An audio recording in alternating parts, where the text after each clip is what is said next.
All right. This is Cop On Podcast. This is Cop On Live. This is the Premier League preview show.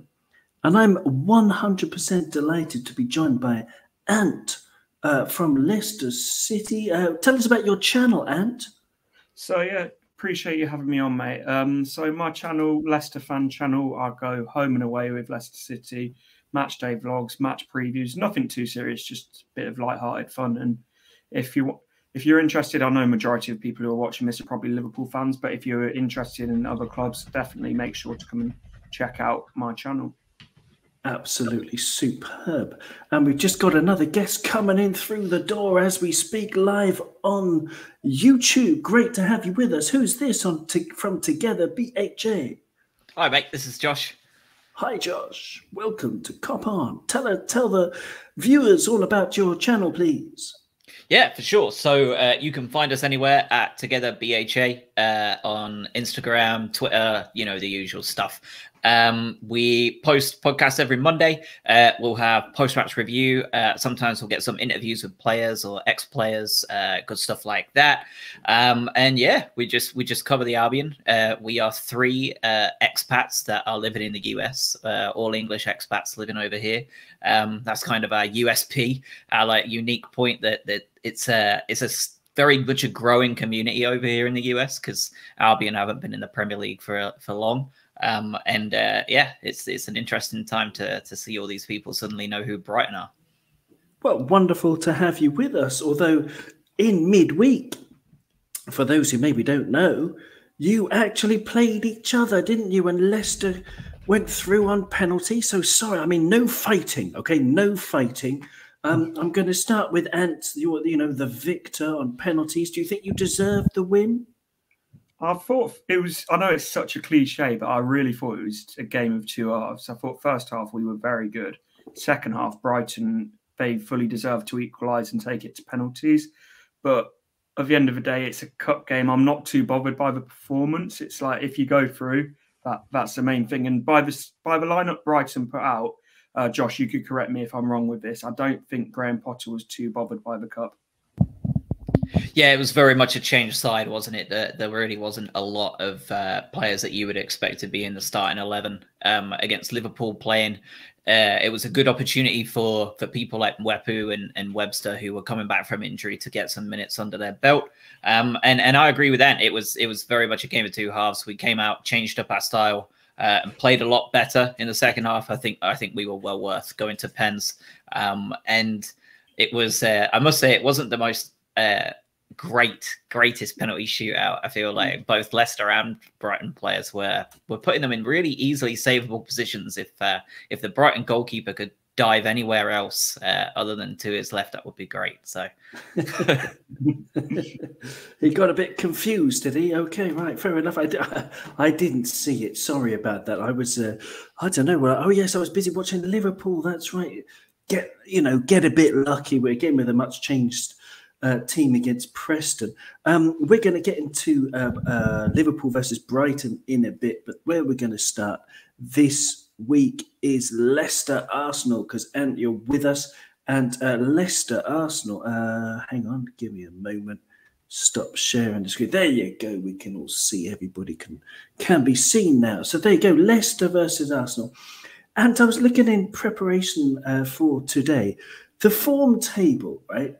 Leicester City are seventh. If you take the last 5 matches, 1-2, drawn 2, lost 1, scoring 11 goals in the last 5 matches, which is the 3rd best in the league after Liverpool and Chelsea. So you've scored more in the last 5 matches than Manchester City, than Arsenal, than anybody, than Brentford, Watford, even though they put 5 past Everton, etc., etc. You do really well, but then goals conceded, and it's 9 in the last 5 days. This is, you're leakier than the tap that I had in my old apartment. What's going on? What's going on at the back? I know it's such an easy thing to say, but it's injuries, but we haven't got the start of the season, and I think you'll understand this from last season, and we haven't had 3 out of our starting back 4 all season. We've only just got Johnny Evans back. So we've also lost Ndidi from the midfield. So not only have we lost our back 4, we've lost our best defensive midfielder. So I think Brendan Rodgers has almost gone for the approach: the best form of defence is attack.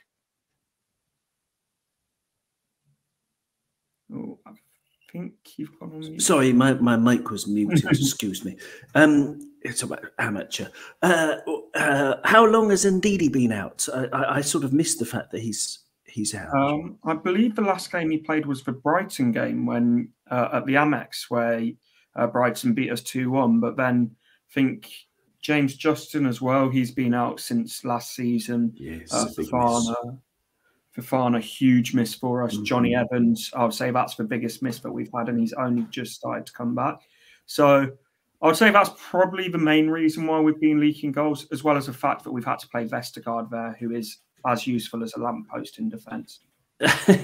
I mean, yeah, it was a bit. If you talk to Southampton fans, they were shocked and delighted that you were willing to pay so much for Vestergaard, because apparently his form from January was awful for Southampton. So it's surprising to that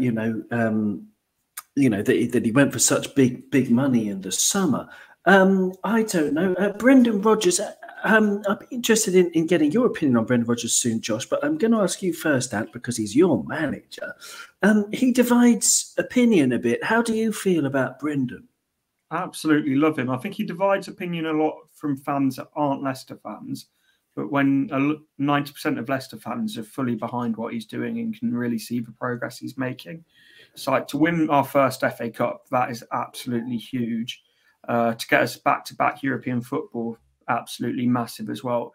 Yes, we fell out of the top 4 twice, but when you look at the end of the seasons, the fact that we had players like George Hurst, Tavares and stuff like that, we just didn't have the squad to compete with the teams that are around us, because we were having to play youth players that have now been released from the club because we were that patched up. So like the level forward that he's taken Leicester, and this is definitely like the golden years to be a Leicester fan, and it looks like with the investment of King Power as well, and the backing that he's receiving from King Power, that he's going to be here for the next few years.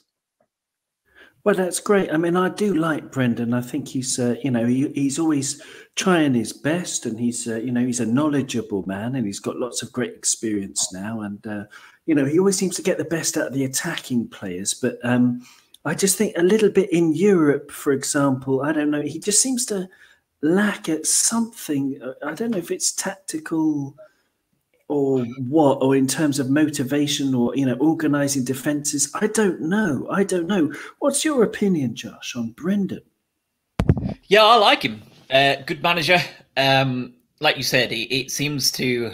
I feel that I don't think it's particularly Europe as much as it is heavy schedules that I find that he struggles to rotate and cope with. But he's obviously a superb manager. I think that's something that he has to work on, and it's strange because he is a manager that has kind of dabbled in Europe, right? Like he will go to Liverpool and have a couple of years there, and then go somewhere else and not, and then have some more. And football changes a lot over the course of a couple of years. So I think it's one of those things that Leicester trust him implicitly, as they should. And I think it's just one of those things that he has to continue to grow within himself. I mean, he's not exactly an old man. He's got plenty of time to learn. I rate him highly. I think he's a great manager. And there's always going to be pitfalls. No manager's perfect, even Pep or Klopp. And this is one of those things that Brendan's got to work on. Klopp is close to perfect. Excuse me. He's the closest you'll get. Yes, okay. Well, no, it's very, very fair assessment. So there you go. 3 people who like Brendan here. Okay. It says here that Arsenal won twice away against Leicester last season, 2-0 in the League Cup and 3-1 in the Premier League.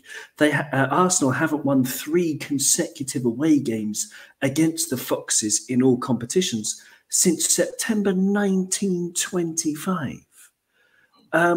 Are you confident, Ant, that you can continue to keep those Gunners at bay, and they won't get 3 in a row. Are you confident about tomorrow? Yeah, I am. I don't know if you guys know, this game tomorrow is going to be quite a big game for Leicester City, not just because it's Arsenal. It's also the 3-year anniversary of Vichai's passing. So there's going to be a lot of emotions, and it will be a very intense atmosphere for Arsenal as well. And as you've said about the last 2 games here, that was in front of an empty King Power. I don't know the last time they've won in front of crowd at King Power. So I think as long as the fans get right behind the team tomorrow, I'd see 3 points coming Leicester's way. Yeah, interesting. And rest in peace as well. I mean, what a tragedy, what an awful thing to go through as a club, as a family, as a fan base. And of course, we send all of our best to his family, his loved ones, and everyone connected with Leicester City about that. But yeah, I mean, let's think about the positives for Leicester. Josh, from the outside, what are the main positives for Leicester City for you? I think the one that stood out Wednesday for me is strength in depth. I know you're not a huge fan of Vestergaard, but generally, I mean, when you're looking at that team that you were able to put out against us, and I grew up very close to Leicester as well, and you'll probably know it if you live local as well. I lived in Market Harbour for a long time, right. And I have a lot of friends who are Leicester fans, and a lot of them said, that was very much a backup team. A lot of those wouldn't make that starting 11. That's incredible. You have some top players in that lineup, and Jamie Vardy's gone down. He's got hurt. 2 years ago, you were really struggling. Now you've got Patson Daka, who looks quality. You have a midfielder go down. Harvey Barnes is able to step right up, and he's one of those players that can set a game alight with just one touch or a burst of pace. So the strength and depth you guys have, you need it with the European campaign. And I think that's one of those things that as a Leicester fan, you've got to be delighted with these projects. Leicester's in particular, I'm a big fan of, given that Albion are under a massive project as well. These things don't come quickly, even though you committed the miracle, 5-6 years ago. You took it very sensibly. You've been very proactive. You've been very clever, and that sort of stuff. You're obviously under great management, great ownership. There's not really much of a negative you can look at Leicester. That they're the team that, as a Brighton fan, you want Brighton to look to emulate in a massive amount of ways. So yeah. I mean, there's not a great deal of negatives. I think it's just consistency for you guys in the league, especially. And if you keep doing what you're doing, that will come. But it's hard when you're going up against nation states and people like that. So. Yeah, and there's of course Newcastle coming in. I mean, it's difficult, that, isn't it? Newcastle United. There are all kinds of ramifications. I mean, you can't really call it a traditional top 6, because it's only in the past couple of years there's even been called a top 6. But then you can put Leicester in as perhaps the top 7 in the team, given Leicester's recent form over the past 5, 6, 7 years. And you could say that Brighton being 5th in the Premier League. I mean, West Ham, there are lots of competitive teams, but Newcastle United, another nation state coming into the Premier League, is gonna be crazy. It's going to be very interesting in the next 5 years or so to see what happens to the rest of the competition. I mean, it's pretty crazy. But I'm going to stick with the positives. You mentioned Patson Daka's great answer there, Josh. Patson Daka, Patty D. What do you make of Paddy D? And I think he's absolutely brilliant. He's come into a club where he knows for the first year or so he's not going to be the main man. That's Jamie Vardy. He's got that legend status here. But the thing that I love is we did it against Brighton. Imagine defending 60 minutes against the pace of Jamie Vardy for then Patson Daka, who's even quicker, to come off the bench. It's as Josh alluded to before, it's having game changers on the bench, which is something we've never had before. But now, like Patson Daka, he gives us that option. And we saw against Spartak Moscow, he scored 4 goals, which is, I believe that's a European record for the most goals from one player in a single game, which is just absolutely ridiculous. But I think he's such a good player, and he's so similar to Vardy, which is why I think we've brought him in to be that long term sort of heir to Vardy's throne. Yeah, it's unbelievable. I've got his record in front of me. So he's played 6 games, but I mean, most of those have been in Premier League as a sub. He's 86 minutes in the Premier League and 242 minutes in the Europa League. So he's featured in 6 matches and he's got 5 goals and 1 assist. These are crazy stats for someone who's new to a team. He's 23 years old. He just turned 23 20 days ago. So he's young, he's strong, he's fast, he's smart as all heck. He's a great acquisition, and he's someone who I looked at for Liverpool pre-season thinking, man, I would love to get him because he just even on paper he looked amazing. But anyway, one last question before we move on to the other another game, but about Leicester, and that's Tielemans, because he's another one who's been linked with Liverpool. He's been linked around, Manchester United been linked with, shall we say, more traditionally successful clubs, without wishing any disrespect whatsoever. But he stayed at Leicester, and apparently he's playing pretty well. Is that right, Ant? Yeah, he's been our player of the season so far, undoubtedly. I don't know if you saw the goal against Brentford. Absolute rocket of a shot, but he's that proper modern number 8, attacks really well, can dictate play, and also defensively more than capable to put a shift in. So it's crucial for us now to get him to sign that contract, even if it does mean he moves on at the end of the year. If he signs that contract, we can really get some value for him. But ideally, the ideal situation is he's going to stay at Leicester. But when you've got clubs like Real Madrid, PSG roaming around, there's only so much you can do. Yes, lovely answer. Lovely answer. We're gonna move on from Leicester and Arsenal. Let me just say that our show is sponsored by D Cali Design. So that's calidesigns.co.uk. You can see the ticker on the bottom. You can get a discount cop on 10, and it's absolutely marvelous. Let me just plug this just for a second, guys, because back in the room, because he sent me this in the post. And it's freaking beautiful drawing of, of Mo Salah. Only kidding. Of Jurgen Klopp, of course. And look at it. It's absolutely breathtakingly brilliant. So calidesigns.co.uk. We don't get sponsored on Cop On by beer companies or gambling companies. Don't drink your life away. Gamble your money away. Get into art, guys. Produce, create, live, create, and love, and sparkle. Leicester City versus Arsenal. Very quick prediction from you, Josh. What do you think? Leicester, Arsenal, because we haven't said Arsenal are unbeaten in 6. And they're second in the form table. 1-3 and drawn 2 and lost 0. In the last, in the last 5 matches. What do you think, Josh? Leicester, Arsenal? Yeah, I think Leicester will have too much. I think it will probably be 2-0 Leicester, and I don't think it will be particularly close.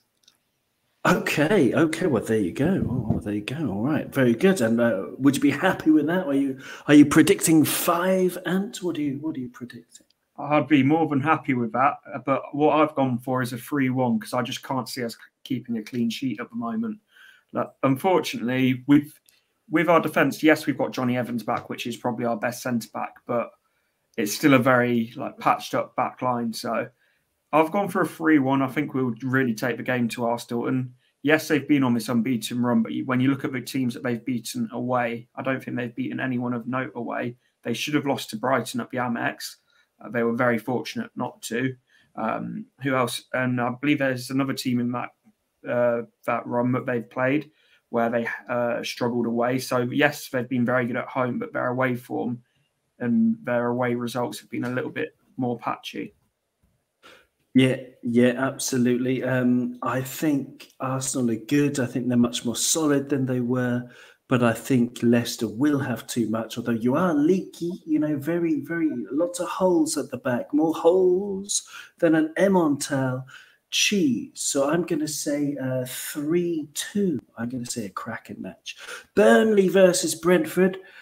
I don't know. Do you have any particular opinions on this? I will give you a stat that Brentford are the only side in the Premier League to have conceded no chances from set pieces or corners this season, which is pretty crazy. That's from the excellent Crack stats.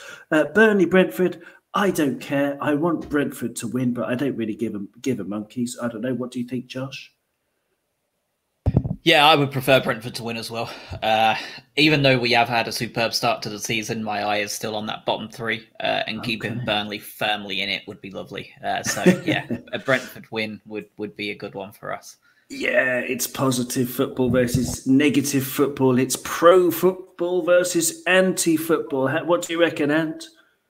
If I'm honest, I'm not too bothered. I've got a soft spot for Burnley, but I'll go for a 2-1 Brentford because they've been very exciting to watch, and Burnley haven't been great. But I would like to see Burnley do something, but I just can't see it. Yeah, okay, fair enough. Yeah, that's great. And we've said enough about that match. No one really cares. Let's move on to the big one, the other big one of the weekend as far as we're concerned. Liverpool, Brighton. Now, I'm absolutely delighted that you're with me. Thank you so much, Josh. Because your team, excuse me, I was listening to another podcast, the Anfield Wrap, and they had a Brighton guest on there who sort of reminded me, and the other listeners and everyone, that this is actually Brighton's best ever league position. Apparently, you were sixth in around 1982 for 1 week in the old First Division, and this is actually as good as it's ever been for Brighton. So I just want you to reflect on that. Really, I mean, tell me about your particular journey supporting Brighton and how great it is now. Yeah, I mean, well, for me, I definitely wasn't alive during that moment, so I'd never seen us in the top flight. I was born in 1990, so I'm a little bit too young for the '83 Cup final and the really good times of the Albion. But my first game was Northampton Town away in the Worthington Cup, and it was the year that we were kind of lucky to still be alive at the end. It was the year that we had to go to Hereford and get a draw to survive. Wow. If we didn't, we simply wouldn't be a club anymore. We would be, in the same situation as Leicester City and others that sadly aren't what they were. So yeah, the rise of the Albion has been absolutely mental for me. My teenage years at the Withdean Stadium, some good memories there and some awful ones, mostly weather related, because there was zero cover. If either of you have been to the Withdean, you would know what I'm talking about. It was just shocking. It was just an athletics track that we rented, and it was not great. And then Tony Bloom came along. He thought it was the right time to kind of rear his head. He's a Brighton fan, has been since the day he was born. His grandfather was a member of the board. His dad was also within the club structure as well. And he's very much a fan at heart. And I don't know how you can get more lucky as an Albion fan to have this man come in, pay for an entire new stadium, new training facility, bring in the players and the managers that he did at that point in time. Gus Poyet was huge for us back then at kind of transforming what we were. And then, he took us to the promised land. Took us where we didn't realize that we could actually, we were built to get to. And he did it in the way that I was talking about Leicester. He did it very cleverly. He was very proactive in that development route. And it was something that I think a lot of clubs in the lower leagues look at and admire the build that we've had. And from there, how can you complain? Every year in the Premier League is just a blessing to me. Not that I'm a particularly religious man, but you know what I mean? It's just great to be there. And again, we're building within the Premier League at a sustainable level. Graham Potter has came in. Unbelievable. What a guy. I would trust him with the nuclear codes, let alone our lineup. I think he's just I think he's superb. He's wonderful. I think there is no ceiling for him within English football over time. I wouldn't be surprised if he's, a very, very high manager when he gets the reviews he does from people like Klopp and Pep. It's kind of hard for him to fly under the radar, however much we'd like him to, when people like Pep and Klopp in the same week are saying how much of a fan of him they are. It becomes a bit tougher to try and keep hold of him, and I suspect that is gonna come back and bite us eventually. Leicester, funnily enough, are one I'm very worried about if Brendan was to leave, because it would be a step up, and I think Leicester would be incredibly lucky to have him. So yeah, I mean, no complaints. I mean, what a journey, and it just keeps getting better and better. So I think he's brilliant, Graham Potter. I love his tactics. It's just it's sort of very smart in its simplicity, the way that he sets out his team. We'll have a little bit of a look in a bit more detail in a moment, but I want your opinion on Graham Potter, please, Ant. I think he's an absolutely brilliant manager, and he's one of those that you've got to respect because he hasn't done it the easy way to get to a club like Brighton. He was in the Swedish second or third tier, was it, Josh? With Austin? Yeah, it was their 4th division, actually. He started off when they were total rock bottom, proper football manager save stuff. So yeah, you've got to respect the fact that he's gone away, learnt his trade, gone to a club like Brighton. He's got a set style of play, and he'll try and take the game to anyone. You saw that against Man City. Yes, obviously Man City have got that extra quality over Brighton, but you can see the play style that clear as day there, and the development of some players that you've seen that under Chris Hughton that looked decent, now looking under Graham Potter, very, very high-end players like Trossard, as an example. He's developed massively. And you said about Graham Potter potentially coming to Leicester, when a lot of news outlets were reporting that Brendan Rodgers may well be going to Newcastle, the name 95% of Leicester fans were saying on social media was Graham Potter. I think that smart money at Manchester United would be on Graham Potter. I think he could build something there, but they're not smart enough at Manchester United to get him. They've proved that time and time again. They're investment bankers. They're smart with their money, but they're not smart with footballing decisions. They prove that time and time again. But tactically, let's have a look at what he does then. So I'm just going to share my screen again. Choose this kind of, there you go, a tactical analysis of Graham Potter's Brighton. This is actually from last season, so you're going to have to correct us if this is wrong, Josh. But is he basically, he's setting up in a 3 at the back and then 4 and a 1 and a 2? Is that still what he generally does, Josh? Yeah, not a great amount of difference there in how he's going to look to set up. He is so fluid though. Then and we saw it midweek. He changed to a 4-3-3 in the second half, just out of nowhere, that caused a lot of problems for Leicester. So he is someone that will take every game individually, game plan for it, and is not afraid at all of making changes all the way through. So.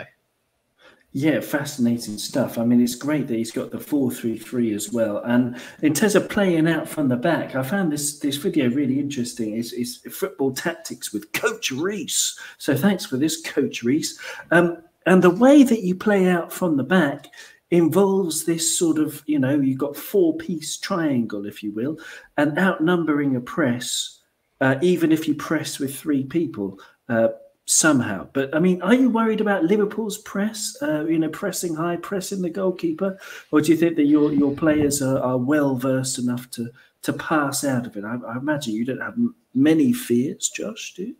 The thing is that we were pressed very high and very well by City, and yes, we conceded a bunch of goals, but we persisted with it, and I think Sanchez had something like 67 completed passes at goalkeeper, which is outrageous. I think it was like one of those records of like Premier League records of most passes. Xavi Hernandez, yeah. Okay. So we are very comfortable playing that system. And the vast majority of the goals that we conceded to City midweek, rather at the weekend, they weren't as a result of that back 3 it was more of a case of we were losing the ball in midfield and being broke on at pace. That scares me to death because Liverpool are just as good, if not better, on the break. And that worries me greatly because if we give that ball away, on the halfway line as we're starting to push forward, I mean, Salah is just going to have a field day. So that's the thing. I mean, as you bring it out from defence, you've then got your midfield to pass it into. This is how it generally works, and then you can progress up the field and you push your fullbacks up. By the way, is Lamptey fit? He came on against City for a fair bit of time, and he also came on against Leicester to play for a little bit and played pretty well. So I would say that, yes, he is fit. I would say the fact that he didn't play much time at all midweek, that he probably will be looking at starting tomorrow. It will be his first start in over a year because he had hamstring surgery, which was pretty major. And that wing back group that we've got when he's fit, you're going to have Tariq Lamptey on the right, and I don't know if you've seen any of him, but Mark Cucurella on the left. Man, have you seen him, Ant? Have you seen Cucurella? I saw him in person because I was at the Amex when he played against Leicester. What do you reckon? He's one of those players. He carries the ball so well. It's almost as if he glides past players. His delivery is brilliant as well. So I think you've got yourself a real gem there. And it's what you were saying before, Josh, about being clever and looking at players that other clubs aren't looking at. Because I would say he's better than a lot of left backs that teams have spent a lot more money on. So it's about being clever in the market and investing in these young players, because I think he's absolutely brilliant. Yeah, totally. I echo those thoughts. Yeah, he's absolutely brilliant. And you got Solly March as well. I've always liked him. I mean, he can play in a number of positions, of course, but I like him. He's played off the left, off the right. Really, really good player. But yeah, okay, hang on. Let me just, hang on. I just realised you're getting... Oh, there you go. We can see it now. That's really cool. Okay, so yeah, but if you lose the ball in this kind of position, this is where Liverpool can hurt you, right? Because if we do manage to nick the ball here and then Liverpool can break, I think Liverpool are one of the best counter-attacking teams in the league, or even the world, because the best teams in this league are the best teams in the world, I think. And is that something that you're a little bit concerned about? Is that the best way to hurt this Brighton team? Because in defence, just to jump through to the defence if I can, the low block that you have, this is when you're defending, you switch to like a 5-4-1 quite often. Yeah. And so, everyone goes back. So it's like really, really hard. Liverpool have big problems. And this is where you can hurt Liverpool. This is why I'm worried that you can hurt Liverpool, is with like long balls over the top, like diagonal balls to behind Trent, who's going to be pushed up. It's going to be tough for Liverpool. But do you have basically the same worry that we do, is when you push up and you can get hit on the break? Yeah, it's exactly it. I always feel confident if a team is playing in front of us because we're very good at defending at that point.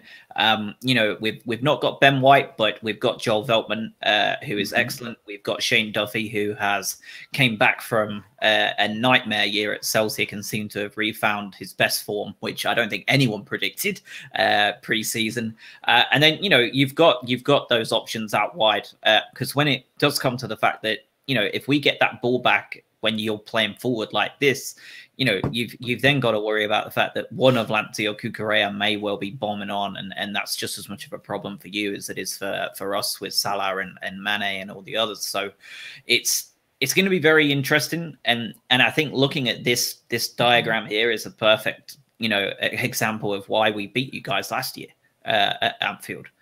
We were obviously very fortunate, but we also executed this game plan and it just about worked. So that's going to be something that the team has to get better at. And I think one of the key components of that is Bissouma, and him not playing in recent weeks is one of those reasons that you've seen those results slip. Yeah, we won't get into the reasons why, because there's some kind of a process going on, isn't there? But he's available, right, for tomorrow? Yeah, I will say this much without getting into any trouble. He came on midweek against Leicester, and from conversations I've had with people, I'm led to believe that there's not much substance in what was said, Right. and that is the reason that we've kept him available and on the bench for all the games. It was essentially PR fence sitting, which was the right move. We shouldn't be playing someone with those kind of accusations until cleared, and that's going to be something that we would expect to not be there much longer. And if he starts, to me, I think he should be starting. If he's able to come on as a substitute against Leicester, the club are obviously highly confident in what's going on behind the scenes. They're obviously being kept abreast of things. There's no way they don't know what's happening. So if he's able to come on against Leicester, I would expect him to start against Liverpool.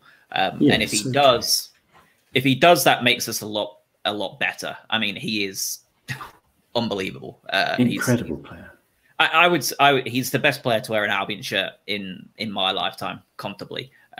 He looks like one of the best players on the pitch, even when we play teams like teams like Liverpool, teams like Manchester City. He looks like a peer, not a lesser player. He looks like he could slot into any of your sides and do just as good a job. So, I mean, he was actually my dream signing pre-season, along with Pats and Daka. But they were the two names that I really, they were just. I was dreaming about them in the summer. But he's absolutely unbelievable. Since I saw him take apart Manchester City's midfield single-handedly at the end of last season. I mean, I had my eye on him before, but to see the player he's becoming is frightening. He's frighteningly good. Talk about Liverpool, right? From the outside, I mean, I can go on forever. Of course I can. About the, Jurgen's rocket reds, the relentless, rampaging reds. But you don't want to listen to me do that. I want your opinion from the outside. If you were, trying to think about how to hurt Liverpool, or how to stop Salah, how would you approach this game?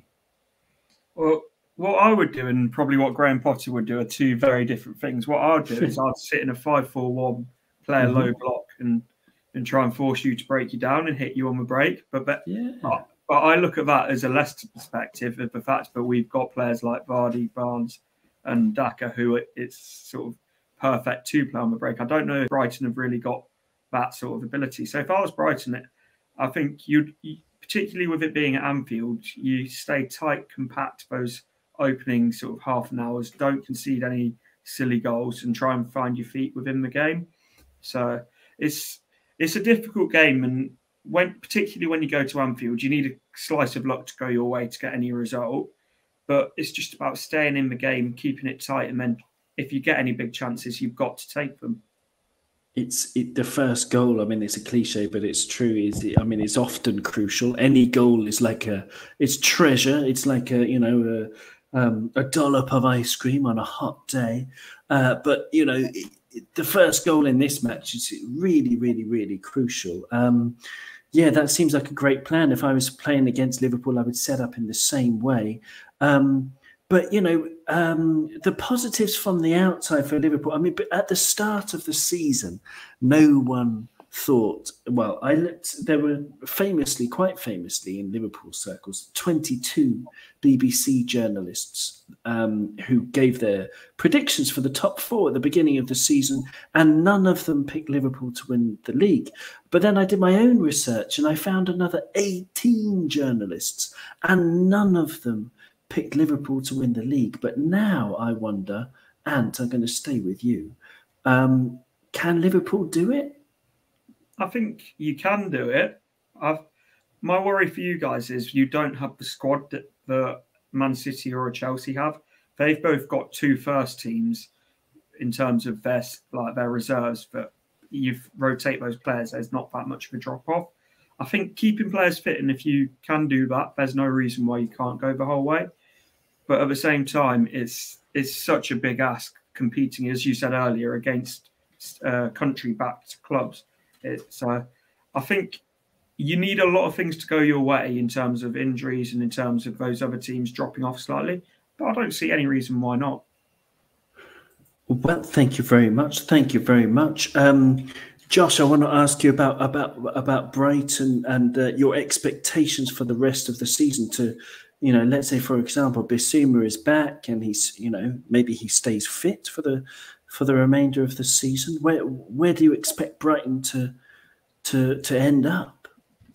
Yeah, it's a funny one, isn't it? Because I think outside of your top three that are already starting to pull away, and your bottom one of Norwich, it's looking like a very, very strange division this year, which is good. I like it when it's like that. It happens every couple of years that everyone's just a bit all over the place. And for me, as someone, that focuses more on safety than anything else. We've got to just play for that 38 points before we do anything else. We've already got ourselves well on the way there, which is great. After playing Liverpool, we get a much bigger break because we're then playing teams like Newcastle and Leeds and Aston Villa, teams that are in and around, that kind of mid-table area with us, where I suspect we'll probably be if we lose tomorrow. And for me, staying up is key. Once we've got past that 38 points, the world's your oyster, see what happens.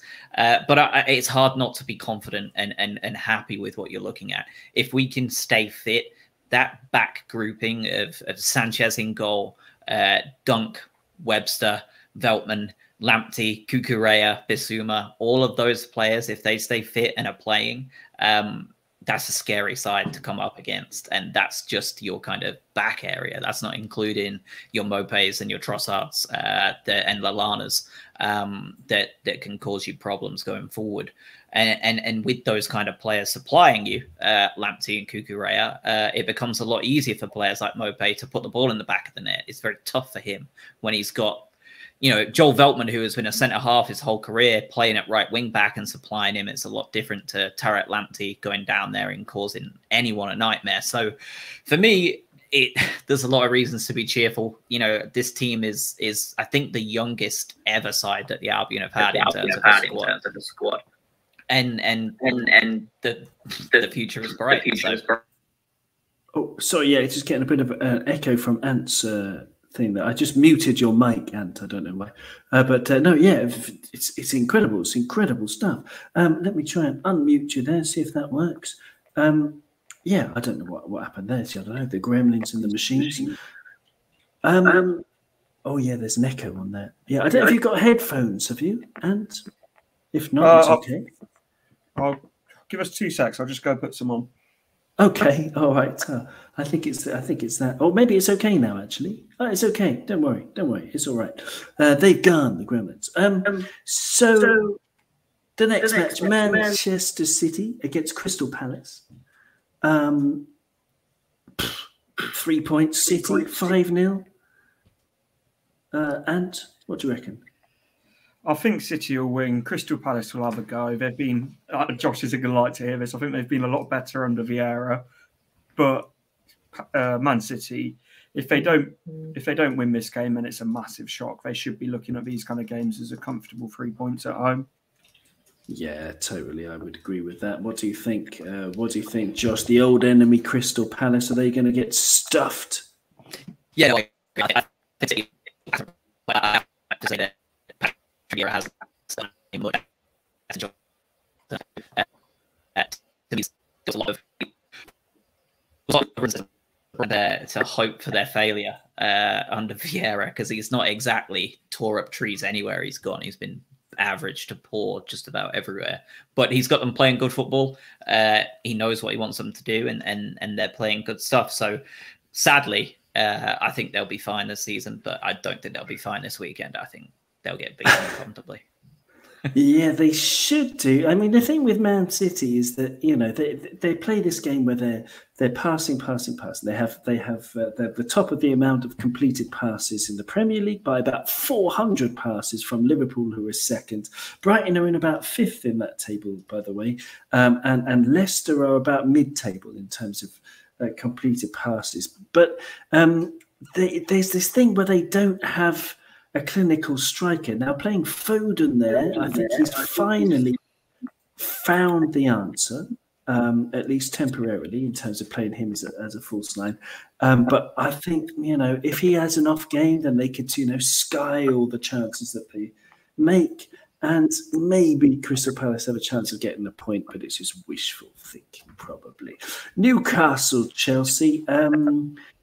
Someone said on a preview that I was listening to that Newcastle might get a result. That's the most deluded thing I've heard since, Vladimir Putin's personal secretary said, I'm sure Vladimir won't mind if I forge his signature on this check. I mean, I think Newcastle don't have any hope whatsoever of getting anything. I'm predicting another 7-0. What do you think, Josh? Probably not 7, but I think they're going to get bashed. And honestly, I have zero sympathy. I'm very happy to see it. We have Newcastle next after you guys, and then they have Brentford and Arsenal after that. I'm very hopeful that by the time they get through to their January spending with their hundreds of millions, they're firmly rooted in that bottom 3. And I think I speak for a lot of people that it would be just a dream come true to see them get relegated. I really would. It would be hilarious. Yeah, it would be hilarious. Indeed. Yeah. Excellent. Wonderful stuff. I'm going to ask you to just mute your mic when you're not talking, because there is an echo coming through. Sorry. But I am going to ask you a question about Newcastle, Chelsea. What do you think about this game? And, is there any way, in what reality, on what planet, did Newcastle actually get even a point from this game? Is there a planet in this infinite universe? It seems very unlikely. The only way I can see it is if it's a complete smash and grab, to be honest. But they don't even have that defensive structure because they've got the defensive structure of Steve Bruce. So I know Steve Bruce is gone, but it's still very much all his tactics. So it's very, very unlikely. But we've seen stranger things. So I wouldn't put any money on it, but it should be a comfortable Chelsea win. Yeah, I think, I don't know, I'm not a gambling man, but I'm tempted to start gambling, stick a tenner on Chelsea or whatever. The next match, Watford, Southampton. I don't really mind relegation scrap.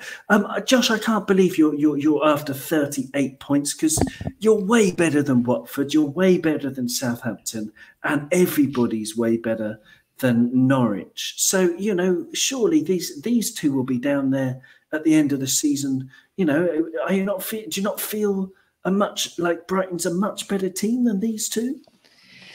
Yeah, I do. And I mean, we beat Watford at almost a walking pace. It was embarrassing to watch, honestly. Even as a Brighton fan watching them, it was embarrassing to watch Watford when they showed up at the Amex. But, then they go and beat Everton and put 5 goals past them, and Everton dismantled us earlier on in the season. So it's exactly what I was saying earlier. So it's a really strange division this year, which is great for the neutral and great for a lot of these teams, because they can go ahead and do things they maybe couldn't have done in a slightly more segmented out league. But for me, I think we will get to 38 points comfortably. I think by January, February, we'll be safe and able to look up. But for me, I can't help but just always focus on that first for now. But without being too arrogant, okay. I think we will get there comfortably. And teams like Watford, Watford is always going to be in and around the relegation area if you continue to have 15 managers a year. Well, speaking of managers, though, it's a great answer. But speaking of managers, of course, dilly ding, dilly dong, they got Claudio, the Ranieri effect. And you know all about Claudio Ranieri. I've got to say, I absolutely love the guy. I think he's brilliant. And he's exactly the kind of guy I'd want managing me. Like, he wouldn't mind if I turned up a bit late. If I did well, he'd buy me a pizza. He'd make sure that, that I've got enough cat food in the house. I don't know. He's just like a genuinely good guy. He's sort of like a favourite uncle kind of character. Talk to us about Claudio Ranieri and your hopes for him at Watford. I absolutely love Claudio Ranieri, as every Leicester fan does. When he came in, there was a lot of people like, oh, here we go, sort of failed with the Greece national team. But he went on to do the unthinkable, and he did it with such class and such charm throughout it. He was only here for just over a year, but that year goes without saying, my best year ever supporting Leicester. So wish him nothing but the best, but I still hope Watford get relegated because he won't be there till after Christmas. Well, okay, yeah, that's true. That's true. His agent's a canny man because you get if he's on commission, if Claudio gets sacked or when he gets sacked. Spurs, Man United. We just got 10 minutes left, or in fact 9 minutes left of this episode. So Spurs, Man United is an intriguing one. I really I'm 41 years old. I've been supporting Liverpool for 33 years and not liking Manchester United for 33 and a half years because I figured out I didn't like Man United more. Before I think that I found out that I really liked Liverpool. I don't even know why. But this weekend, I hope they win because I'm Ole in, Ole, hashtag Ole in forever was trending. And I think it was trending because I posted loads of tweets just with that. Because I love the guy. He's the best Manchester United manager that Liverpool have ever had. What's going on at Man United and what's going to happen in this match? And I don't know, but whatever's going on at Man United, it is beautiful to observe. It was when they played us a couple of weeks ago. I know your fans were singing Ollie's Other Wheel. We were singing exactly the same thing. Excellent. 4-2 Leicester, wasn't it? It was a beautiful match. It was beautiful. Maguire having one of the worst performances I've ever seen. Just couldn't have happened to a nicer guy, I say with a completely straight face. But no, I'm hoping that United draw this game and then draw against Man City because that'll be enough to keep him in the job. And I think if Ollie stays in the job till the end of the year, I think Leicester get top 4. I know that's a bold prediction, but I think that he's going to take them that far, that low. I think United, I think they're in real danger of finishing, like 7th, 6th, 7th. There are so many problems unless possibly they change their manager, get a world-class manager in like Conte or perhaps like Graham Potter, we don't know, for a project to build for the future.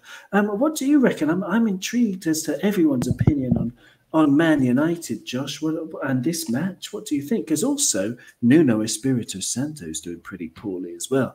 But what do you think? What do you think about this one? Looking at that game, right? Spurs versus Manchester United as a neutral. I have looked at that game in the past, looked at those two names and thought that'll be a good watch. That'll be fun to watch. Never have I saw those two names in a fixture and felt so disinterested in a pair of teams. They don't play good football. They're not. There's nothing special about them. They have far more problems than they do strengths. Spurs is a shambles, and Manchester United are somehow worse. I would like to keep Solskjaer in as well because we play them early December. That would be a lovely Christmas present to get a win there, and I think we would. I think Potter would have Solskjaer totally wrapped around his finger. Solskjaer has got by on the fact that Bruno Fernandes was that good last year.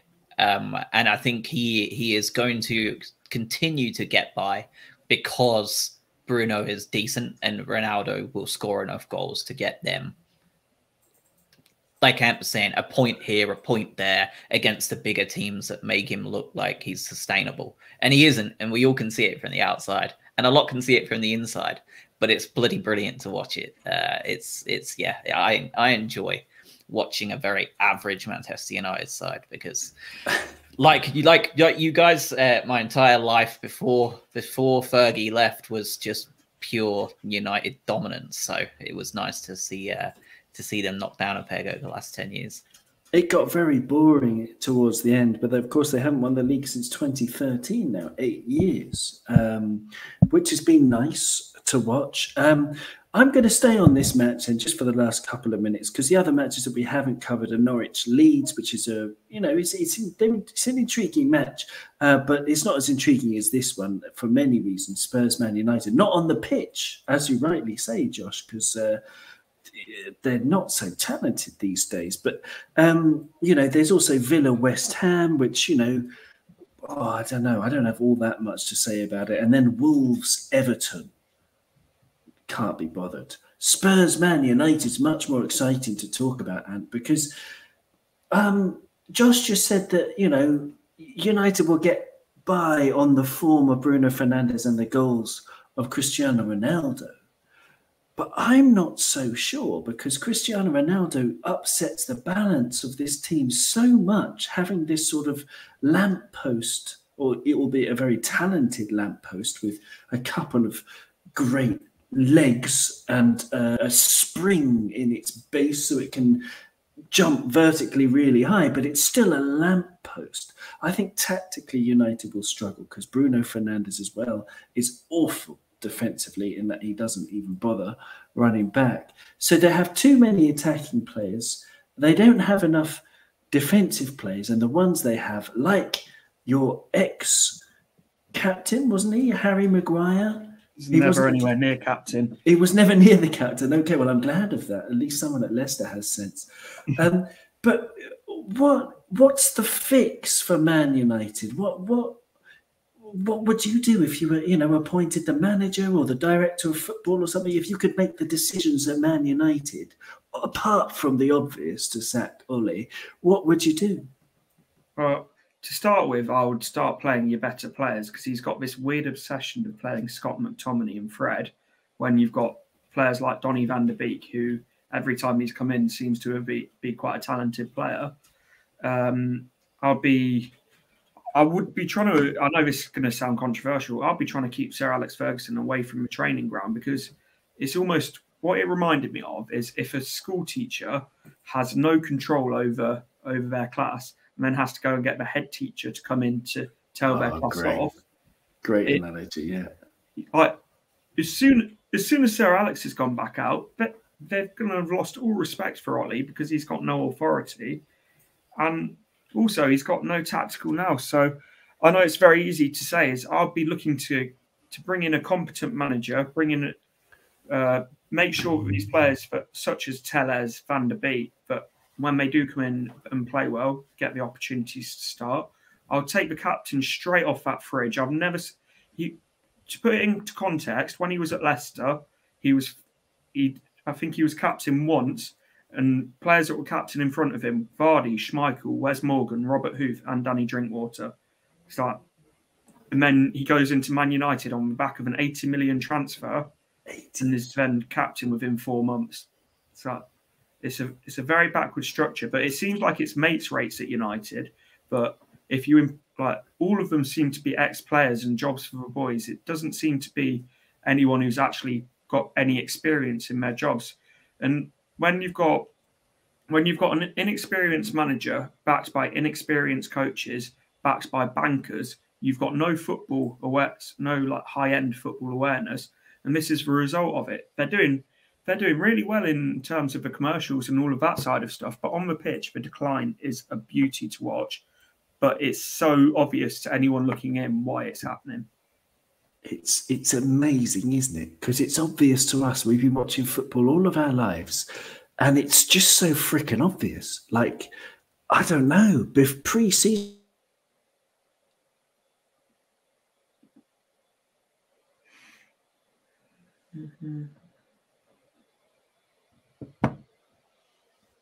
The sun might have set, and yeah, I didn't know if that was me that froze or if it was no.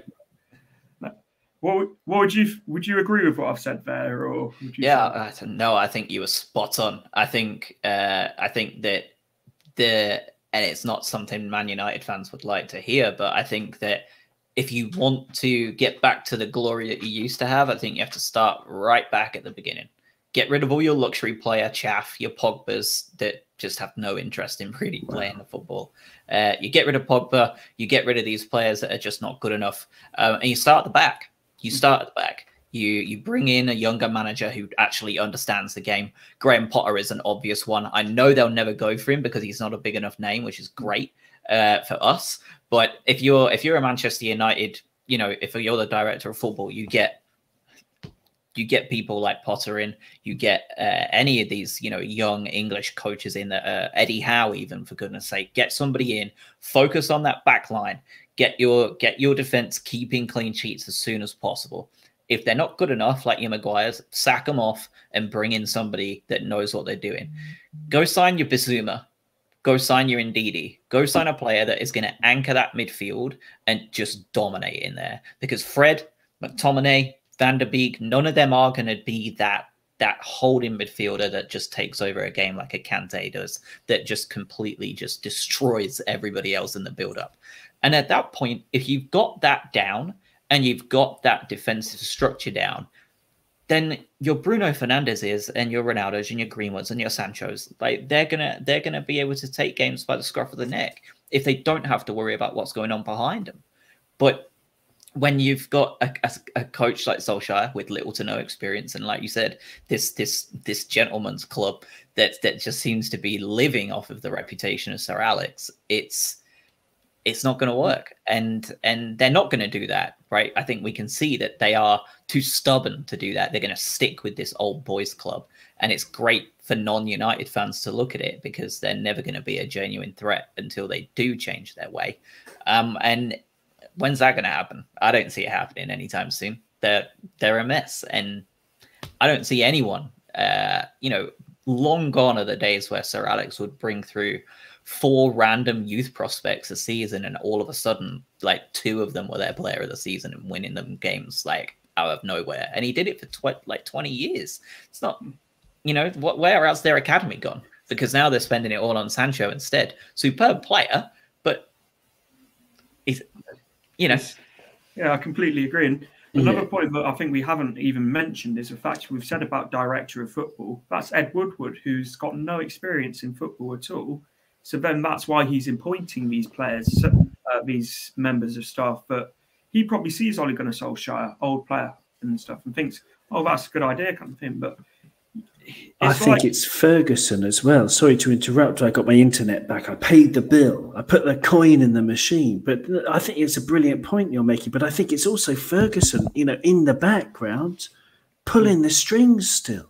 But carry on, Ant. Sorry to interrupt. No, I completely agree. And you've almost got to have that level of respect for him as a United legend and the manager that he was, the greatest ever manager to manage, in my opinion. But he said it himself as he retired that he's a dinosaur of the game. I know he just won the title. We're now 10 years later to that. He hasn't been in the game for 10 years, and they're still taking his word as gospel. By all means, take it on board and as advice, but to keep his word as gospel. And they almost need someone who's got no affiliation to Man United but a football person, because they keep going back to this United DNA and whatever that means. It just seems like a get out of jail card. So I would honestly say their best bet is to get a manager like Zidane or Conte that will bring in all of their own backroom staff, get rid of a lot of them and completely reset, because they are brilliant. Even if they get rid of Ollie and keep the backroom staff they've got, they're not going to. Nothing's going to change. United DNA is a myth. There is no United DNA. They're not known for a particular style of play. They weren't known as any, they were known for Sir Alex Ferguson. That was their United DNA.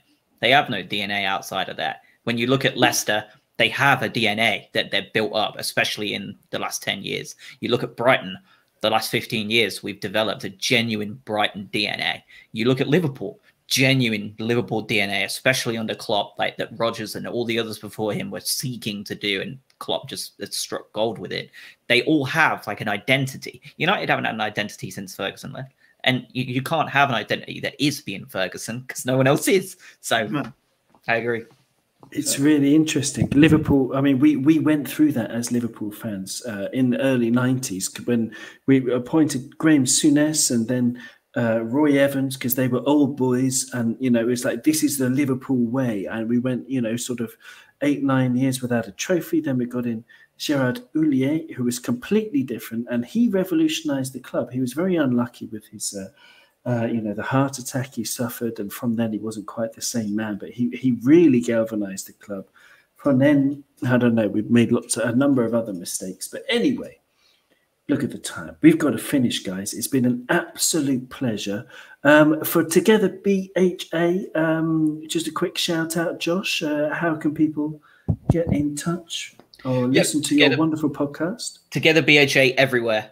So our podcast comes out every Monday. And yeah, we're everywhere. So YouTube, Twitch, Spotify, iTunes, wherever you listen to your podcast, we will be there. And yeah, that's it. You can just find us anywhere you want with Together BHA. Splendid. Thank you so much for being here. And Ant, what about you? How can listeners hear your content, please? So check me out on YouTube, Ant's Leicester Fan Channel. Do previews, reactions, Max J vlogs to Leicester City home and away. I also do a podcast along with my friend Neil and James called Beyond the 90. So check that out again.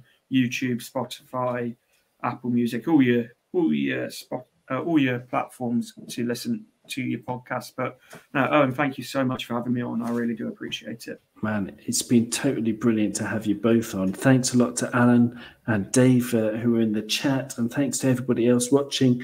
Have a wonderful weekend, everybody. May all of our teams win, apart from yours, Josh. Sorry, but thanks very much. Cheers, guys.